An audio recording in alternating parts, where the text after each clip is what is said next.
Hi everyone, Dr. Fox again. This is Erythrocytes Part 2. In this video, we'll continue with what we built as a foundation in Part 1 by discussing the ramifications of carbon monoxide poisoning, as well as discussing hematocrit, anemia, polycythemia, and erythropoiesis. So sometimes things can go wrong. So we noted earlier that carbon monoxide, so CO, is a competitive binder versus oxygen. Carbon monoxide is a colorless, odorless, tasteless gas that results from the incomplete combustion of carbon-containing fuels. So if you have a faulty furnace, or if you decide that you're going to grill indoors or move a generator inside an area of poor ventilation, what you can have is a buildup of carbon monoxide gas. The problem here is that hemoglobin has a much higher affinity for carbon monoxide versus oxygen.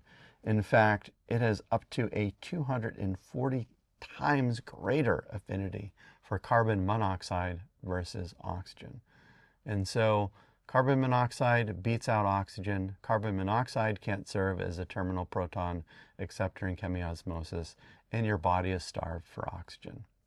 This is going to present initially with a headache, maybe some dizziness, some nausea, some confusion, perhaps chest pain because your heart is really going to be working hard but not getting oxygen, dyspnea, so a lower rate of respiration, ataxia, uncoordinated movements, seizures, perhaps a coma, and then death.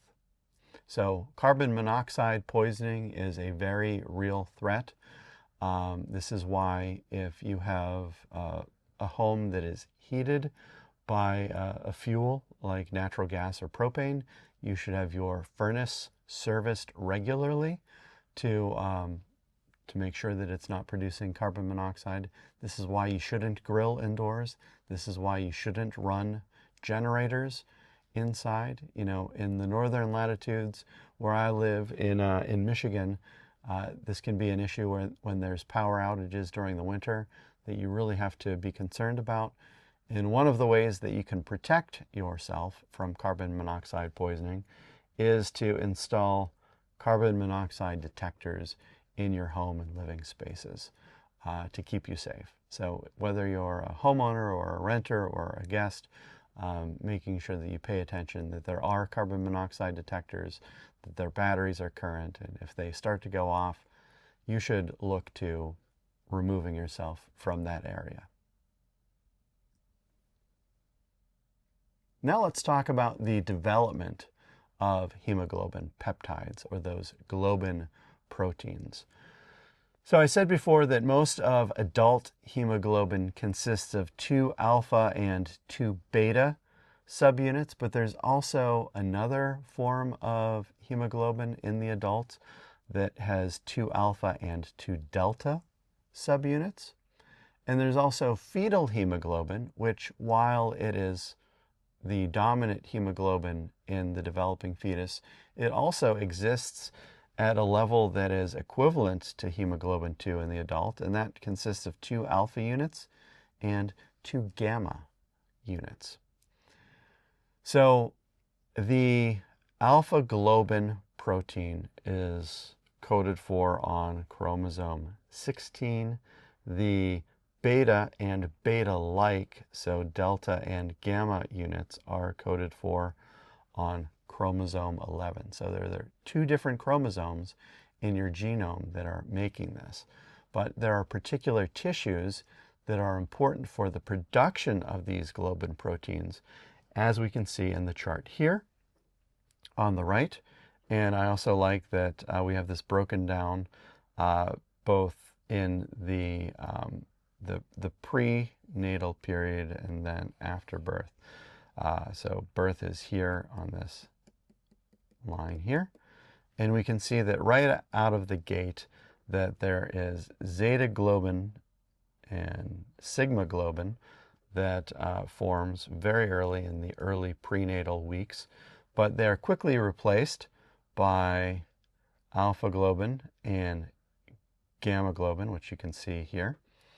Alpha globin and gamma globin, so 2-alpha, 2-gamma, are known as fetal hemoglobin because for a good part of the first, all of the second, and all of the third trimester, this is the dominant fetal hemoglobin.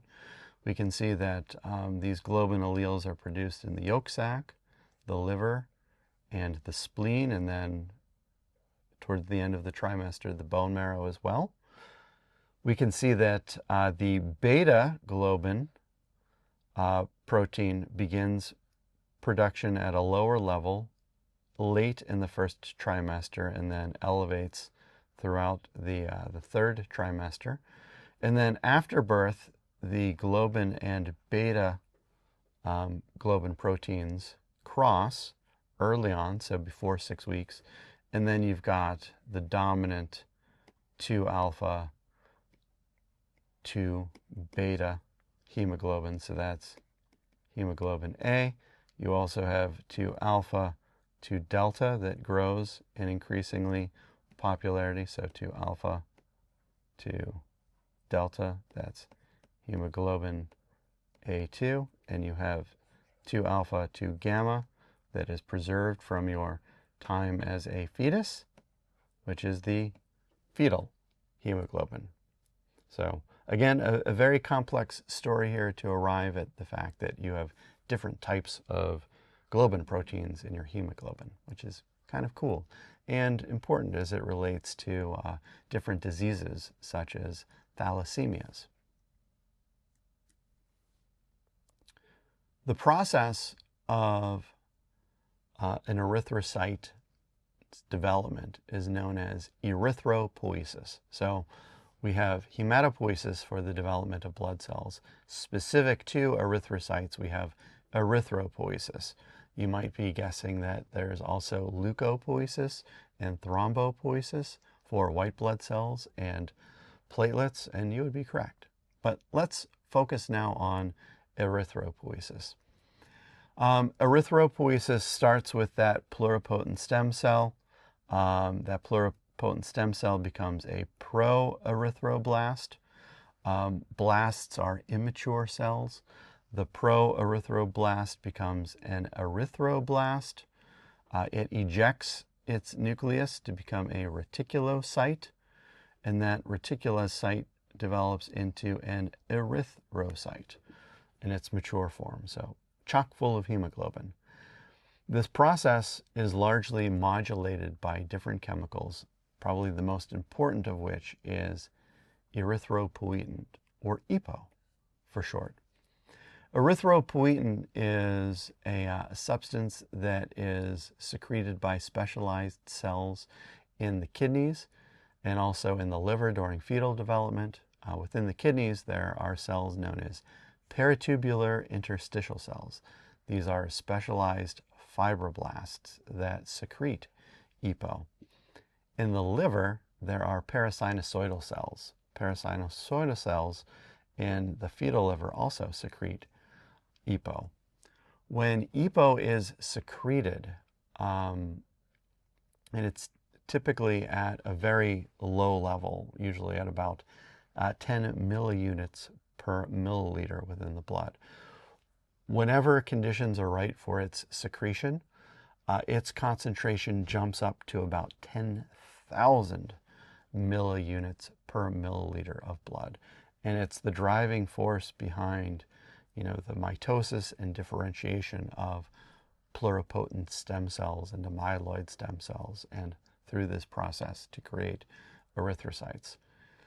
It's also driven by specialized transcription factors known as hypoxia-inducible factors, HIF. So hypoxia is when there is low levels of oxygen in body tissues, so that begins this process of releasing hypoxia-inducible factors and the secretion of EPO to move erythropoiesis along.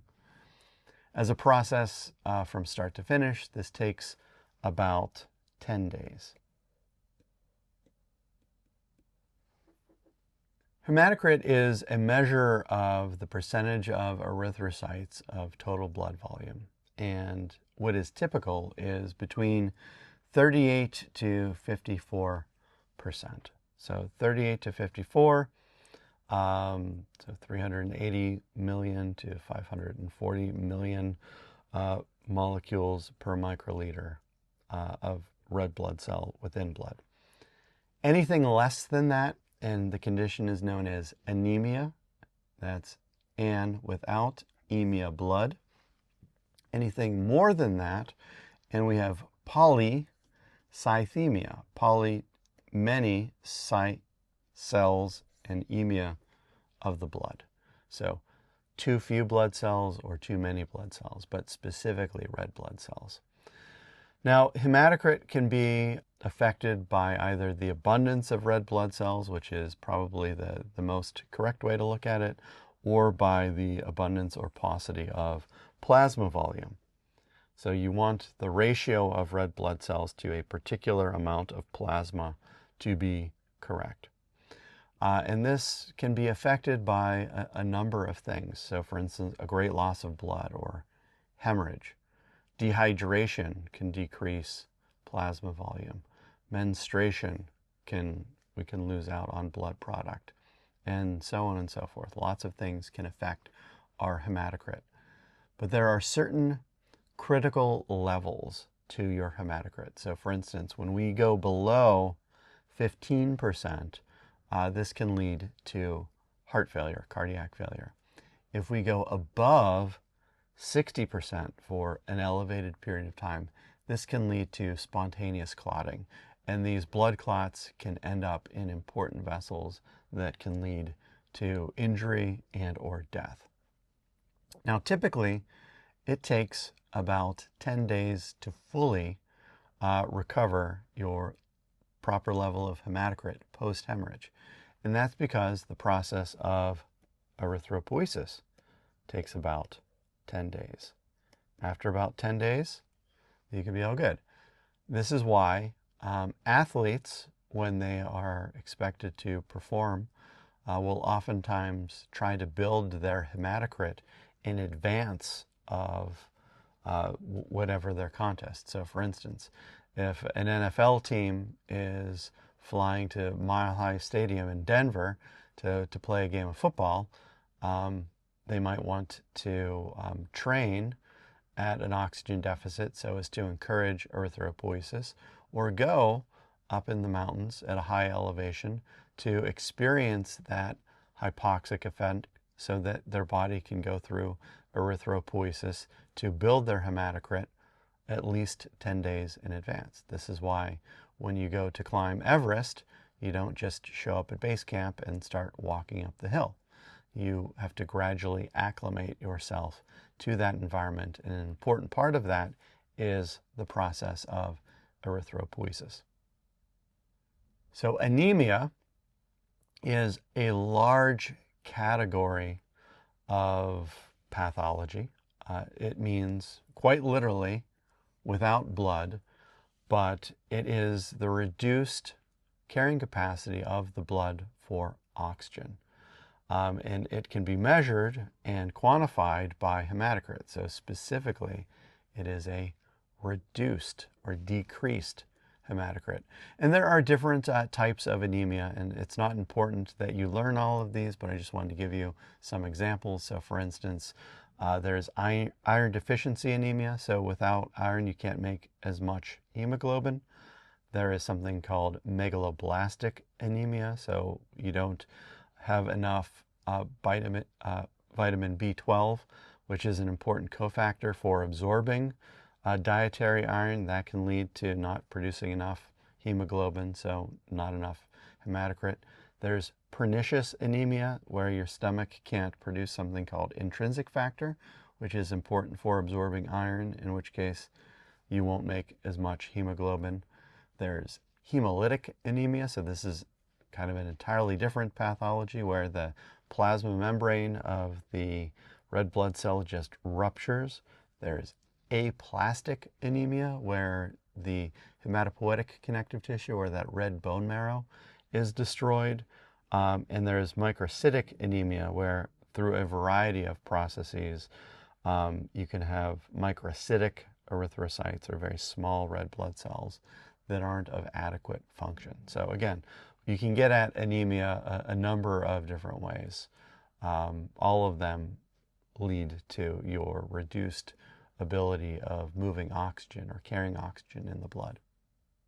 So we have discussed the ramifications of carbon monoxide poisoning, as well as hematocrit, anemia, polycythemia, and erythropoiesis.